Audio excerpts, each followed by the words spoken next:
जय भीम मित्रांनो. वंचित बहुजन आघाडीचं इतकं मोठं वादळ या महाराष्ट्रामध्ये निर्माण झालेलं होतं. लाखोंच्या सभा ॲडव्होकेट बाळासाहेब आंबेडकरांच्या झाल्या.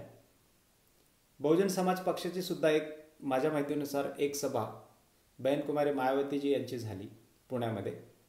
असं वाटत होतं की निवडणुकीच्या निकालानंतर कमीत कमी वंचित बहुजन आघाडी तर आपलं खातं उघडेल, 10-12 सीट्स VBAच्या येतील. पण असं न होता जी चर्चा आपल्याला ऐकायला येते EVM घोटाळ्याची, महाविकास आघाडीच्या माध्यमातून मोठ्या प्रमाणामध्ये EVM घोटाळ्याच्या संदर्भात चर्चा केली चाललेली आहे. याच्यातून आपल्याला लक्षात येतं की EVM घोटाळा झालेला असावा आणि वंचित बहुजन आघाडीची सुद्धा सीट्स निवडून येणं या गोष्टीमुळंच राहिलेल्या असावेत. हा एक मुद्दा झाला. आत्ताच ॲडव्होकेट बाळासाहेब आंबेडकरांनी वंचित बहुजन आघाडीच्या तर्फे EVMच्या विरोधात सह्यांची मोहीम चालू केलेली आहे. विधानसभेच्या निवडणुका झाल्यात. या विधानसभेच्या निवडणुकीमध्ये EVM वापरण्यात आली. EVMच्या संदर्भात अनेक घोळ झालेत, मॅन्युप्युलेट झालेले आहेत, अशी चर्चा सुरुवात आहे. वंचित बहुजन आघाडी यावेळेस खातं उघडणार होती, परंतु या EVMमुळे खातं खोललं नाही अशी परिस्थिती आहे. तमाम मतदारांना माझं आव्हान आहे की आम्ही सह्यांची मोहीम सुरुवात करतोय वंचित बहुजन आघाडीच्या वतीने की EVM नको आणि घोटाळा झालाय. मी तमाम मतदारांना आवाहन करतो की आपण ह्या सह्यांच्या मोहीममध्ये सहभागी व्हावं, कारण का आपल्यालाही तसंच वाटते. आपण सहभागी व्हाल ही अपेक्षा वंचित बहुजन आघाडीच्या वतीने. नमस्कार, जय भीम. दुसरी गोष्ट म्हणजे महाविकास आघाडीच्या लोकांच्या तर्फे ज्या काही पत्रकार परिषदा घेतल्या चाललेल्या आहेत, त्या पत्रकार परिषदांमध्ये टेक्निकल चर्चा कुठंच नाही. या लोकांकडे एक इंजिनियर नसेल का? या लोकांकडे एखादा अभ्यासू व्यक्ती नसेल का जो इलेक्ट्रॉनिक वोटिंग मशीनच्या बाबतीत बोलेल?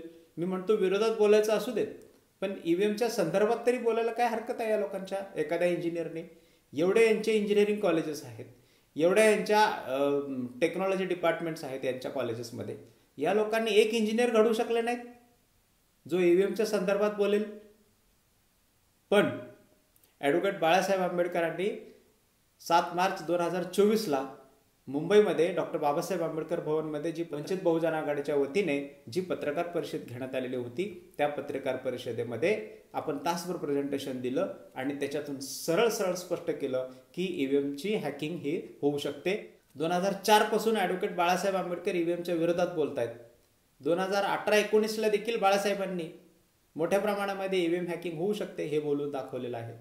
आणि 2024च्या लोकसभा इलेक्शनच्या अगोदर सुद्धा बाळासाहेबांनी पत्रकार परिषद घेऊन EVMचा कशा पद्धतीने हॅकिंग केलं जाऊ शकतं याचं प्रेझेंटेशन घेतलेलं होतं. स्पष्ट माहिती आहे महाविकास आघाडीला की ॲडव्होकेट बाळासाहेब आंबेडकरांकडे इंजिनियर आहेत, EVMच्या संदर्भात खुलासा करणारे लोक आहेत. स्वतः बाळासाहेब EVMच्या विरोधात बरेच वर्ष झालेले बोलत आहेत. असं असताना देखील महाविकास आघाडीचे लोक बाळासाहेबांकडे जाऊन EVMच्या संदर्भात चर्चा करायला तयार नाहीत असं स्पष्ट दिसत आहे. कारण इथं श्रेयवादाचा मुद्दा आहे की खरोखरच उद्या भविष्यामध्ये जर EVM बंद पडली आणि बॅलेट पेपरवरती जर निवडणुका घेण्यात आल्या तर ॲडव्होकेट बाळासाहेब आंबेडकरांना या गोष्टीचं श्रेय जाईल याची भीती आहे या लोकांना.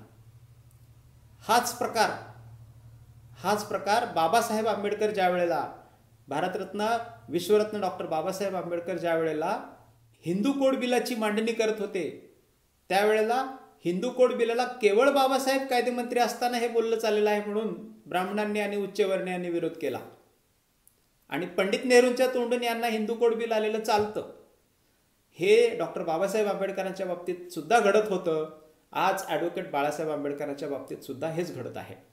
त्यांच्याकडं नॉलेज आहे, त्यांच्याकडं टेक्निकल माणसं आहेत, तरीसुद्धा महाविकास आघाडीचे लोक बाळासाहेबांसोबत चर्चा करायला आणि बाळासाहेबांना स्टेजवरती घेऊन ह्या चर्चा करायला ही लोक तयार आहेत की नाही ही शंका आहे. तिसरा मुद्दा मी मांडणार आहे मित्रांनो, EVMच्या संदर्भात आहे. हा EVMची सुरुवात 1990ला पहिली रिव्ह्यू कमिटी बसवण्यात आलेली होती मित्रांनो. मी हा इतिहास जरा सांगतो. मी आज डायरेक्ट आजच्या निवडणूक आयोगावरती किंवा संदर्भात बोलत नाही आहे. हे सुरू झालेलं आहे 1990ला. पहिली रिव्ह्यू कमिटी झाली ईव्हीएमची, आणि त्या रिव्ह्यू कमिटीमध्ये काय सांगण्यात आलेलं होतं की देश पातळीवरती ईव्हीएम्स वापरायच्या की नाही याच्यावरती चर्चा झाली. रिव्ह्यू कमिटीच्या ज्या काही लिमिटेशन्स होत्या नव्हे, त्या रिव्ह्यू कमिटीच्या लिमिटेशन्स ह्या स्वतःच्या नव्हत्या, तर त्यांच्यावरती त्या लादल्या गेलेल्या होत्या. आणि रिव्ह्यू कमिटी सुद्धा या चौकटीतून इंजिनियर लोकांना चॅलेंज करू शकलेली नव्हती त्या काळामध्ये. आज तुमचा निवडणूक आयोग काय करणार आहे? कारण निवडणूक आयोग हा काही तज्ज्ञ लोकांना नेमणार आहे, सो कॉल्ड, आणि ही तज्ज्ञ कशा पद्धतीचे नेमली जातात याचा पाडा आज मी इथं वाचणार आहे. 1990ला पहिली रिव्ह्यू कमिटी बसवण्यात आलेली की देश पातळीवरती ईव्हीएम वापरायचे आहेत की नाही याचा निर्णय घेण्यात आला. तर त्याचे अध्यक्ष कोण होते, ते तज्ज्ञ कमिटीतले लोक कोण होते, त्यांच्या ज्ञानावरती शंका उपस्थित करण्यासारखे त्यांचं एज्युकेशन होतं, हे तुम्हाला लक्षात आणून देतो मी या व्हिडिओच्या माध्यमातून. तज्ज्ञांच्या कमिटीमध्ये 3 लोक होते. एक सी राव कासरवाडा, PV इंद्रसेन आणि एस संपत. या लोकांनी काय केलं? काहीच करू शकले नाहीत, कारण यांच्या टेक्निकल नॉलेजचं स्किल नव्हतं. यांना टेक्निकल नॉलेज असेल पण नॉलेजमध्ये यांना कौशल्य नव्हतं, हे स्पष्ट मिस्टर हरिप्रसादांच्या रिसर्च पेपरमध्ये संदर्भासहित दिलेलं आहे. दुसरी गोष्ट म्हणजे या कमिटीला कशाही पद्धतीचा सोर्स कोड उपलब्ध नव्हता. म्हणजे ज्या ईव्हीएम मध्ये जो मायक्रो प्रोसेसर लावलेला आहे त्या मायक्रो प्रोसेसरचा सॉफ्टवेअर कोड या रिव्ह्यू कमिटीला उपलब्ध नव्हता. 1990ला नव्हता, 2024ला सुद्धा तुम्हाला दिला जाणार नाही. दुसरी गोष्ट म्हणजे या रिव्ह्यू कमिटीला ज्या इंजिनियर लोकांनी प्रेझेंटेशन दिलं, पीपीटीच्या माध्यमातून असेल किंवा अजून काही सादरीकरण केलं, त्या सादरीकरणाला कुठल्याही प्रकारचं चॅलेंज या रिव्ह्यू कमिटीला करता आलेलं नव्हतं.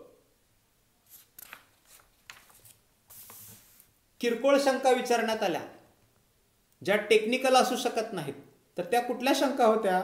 तर डमी मशीनने मूळ ईव्हीएम बदलली जाऊ शकते, म्हणजे एक पुस्तक उचलून दुसरं पुस्तक ठेवलं जाऊ शकतं. अरे त्या पुस्तकात काय आहे याच्यावर बोलणाराच्या नाही बोललं गेलं.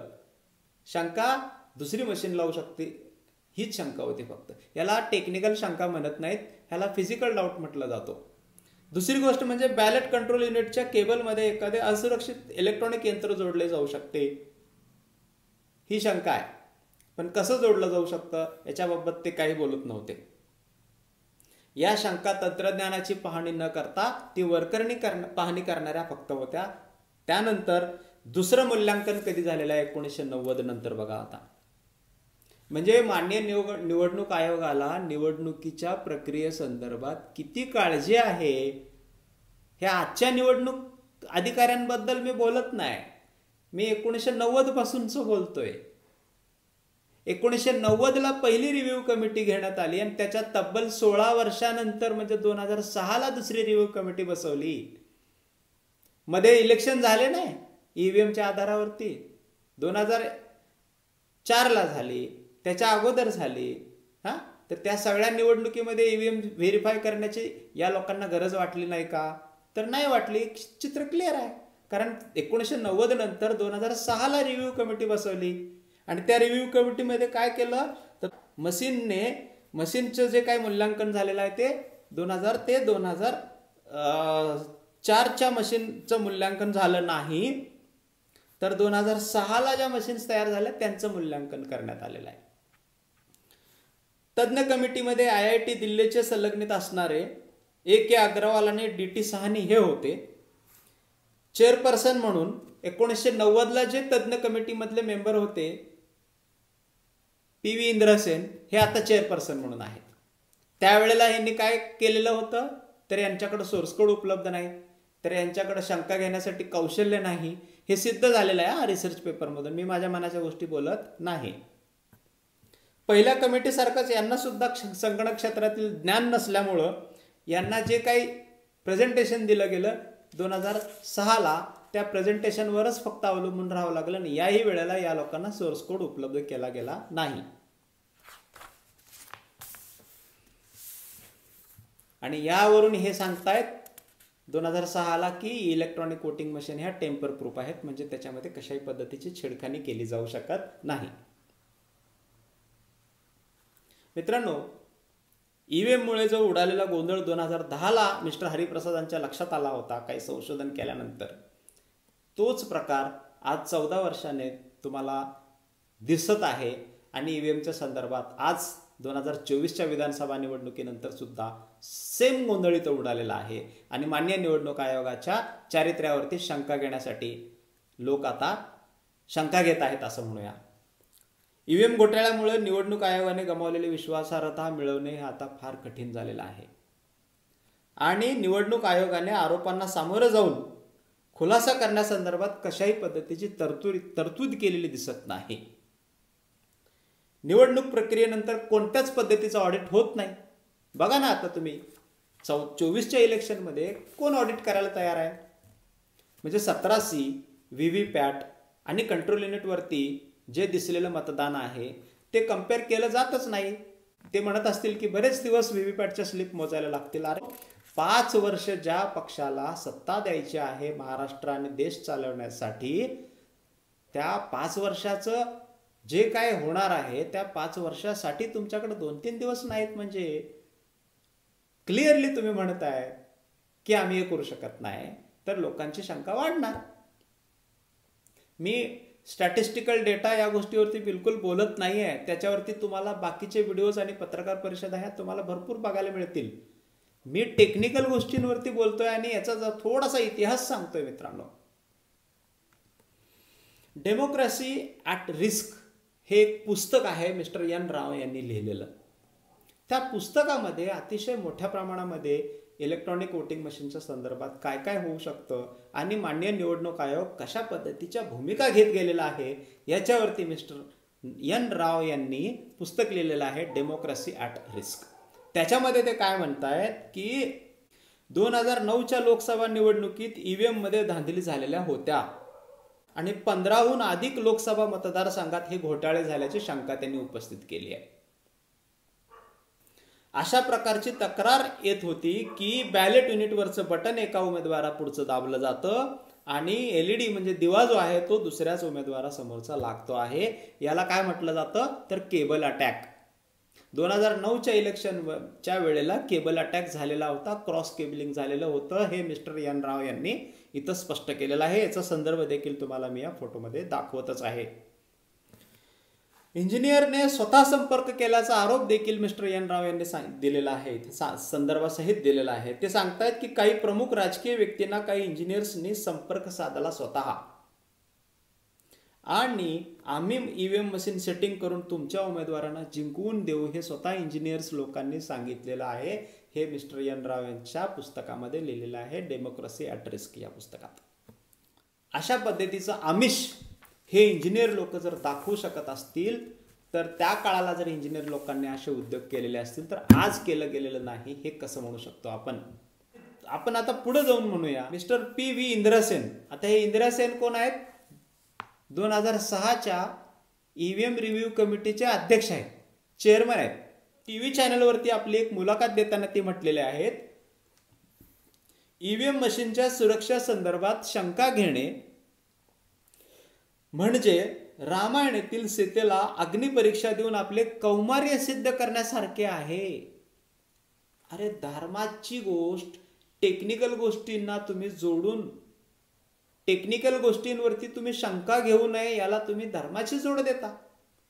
जे लोक माता सीतेला मानणारे आहेत ती लोक ईव्हीएम वरती शंका घेऊ नये यासाठी किती सुरक्षित प्रयोग केलेला आहे, कशा पद्धतीचं विधान इथं तुम्हाला दिसत आहे की ईव्हीएम वरती शंका घेणं म्हणजे माता सीतेच्या, रामायणातील माता सीतेच्या कौमार्याला सिद्धता करण्यासाठी अग्निपरीक्षा द्यायला लावल्यासारखं आहे. हे जर तुम्ही म्हणत असाल तर तुम्ही पूर्ण लोकशाहीचं ध्रुवीकरण हे धार्मिकीकरणाकडे घेऊन चाललेलं आहात, ध्रुवीकरण करून. म्हणून माझी कळकळीची विनंती आहे, जे महाविकास आघाडीचे लोक ईव्हीएमच्या संदर्भात न बोलता ईव्हीएमच्या विरोधात जास्त बोलत आहेत, आम्ही ईव्हीएमच्या संदर्भात बोलणारी व्यक्ती आहोत, आम्ही टेक्निकल काम करणारे लोक आहोत, आम्ही PhD होल्डर आहोत इलेक्ट्रॉनिक्समध्ये, आम्ही आम्ही सायंटिस्ट तयार करणारे लोक आहोत इलेक्ट्रॉनिक्समध्ये. त्यामुळे एवढा कॉन्फिडन्सने बोलतोय तुमच्यासमोर की महाविकास आघाडीच्या माझ्या बंधू भगिनींनो, तुम्ही ॲडव्होकेट बाळासाहेब आंबेडकरांसोबत ही बसून चर्चा करा. ते तुम्हाला सांगतील आणि ते कशा पद्धतीने ईव्हीएम हॅकिंग सिद्ध करू शकतात. तुम्ही लोकांच्या मनामध्ये ईव्हीएम हॅकिंग होऊ शकते हे एक जनरल नॉलेज झालं पाहिजे, याची काळजी घेणं गरजेचं आहे. कारण तुम्ही ज्या ज्या वेळेला इलेक्शन हारता त्याच वेळेला तुम्ही बोलता असं म्हणतायत लोक. आम्ही हारल्यानंतर नाही तर जिंकल्यानंतर सुद्धा बोलू. आम्ही कुठल्याही परिस्थितीमध्ये ईव्हीएमच्या माध्यमातून पुढची कुठलेही इलेक्शन्स होऊ द्यायची नसतील तर तुम्हाला जनजागृती, संविधानाच्या चौकटीत राहून कुठल्याही प्रकारचा कायदा हातात न घेता ईव्हीएमच्या बाबतीत, ईव्हीएमच्या संदर्भात जनजागृती करणं खूप गरजेचं आहे. तुम्ही ईव्हीएमच्या विरोधात बोलू नका. मी ईव्हीएमच्या विरोधात बोलत नाही. तुम्ही ईव्हीएमच्या संदर्भात बोला. मी ईव्हीएमच्या संदर्भात बोलतो. संदर्भात बोलल्यानंतर लोक ठरवतील विरोधात जायचं का ईव्हीएम स्वीकारायची. त्यामुळं बाळासाहेबांसोबत तुम्ही बसावं, महाविकास आघाडीच्या लोकांना मी सांगतोय, आणि या गोष्टीवरती साधक बाधक चर्चा करून तुम्ही सर्वांनी मिळून ठरवावं की ईव्हीएमच्या संदर्भात काय करायचं. द बुद्धिस्ट इंडिया या चॅनलवरती मी आज या विषयावरती इथंच थांबतो मित्रांनो. खाली सबस्क्राईब नावाचं बटन दिसतं, त्याला कृपा करून प्रेस करा. जय भीम, जय बौद्ध राष्ट्र.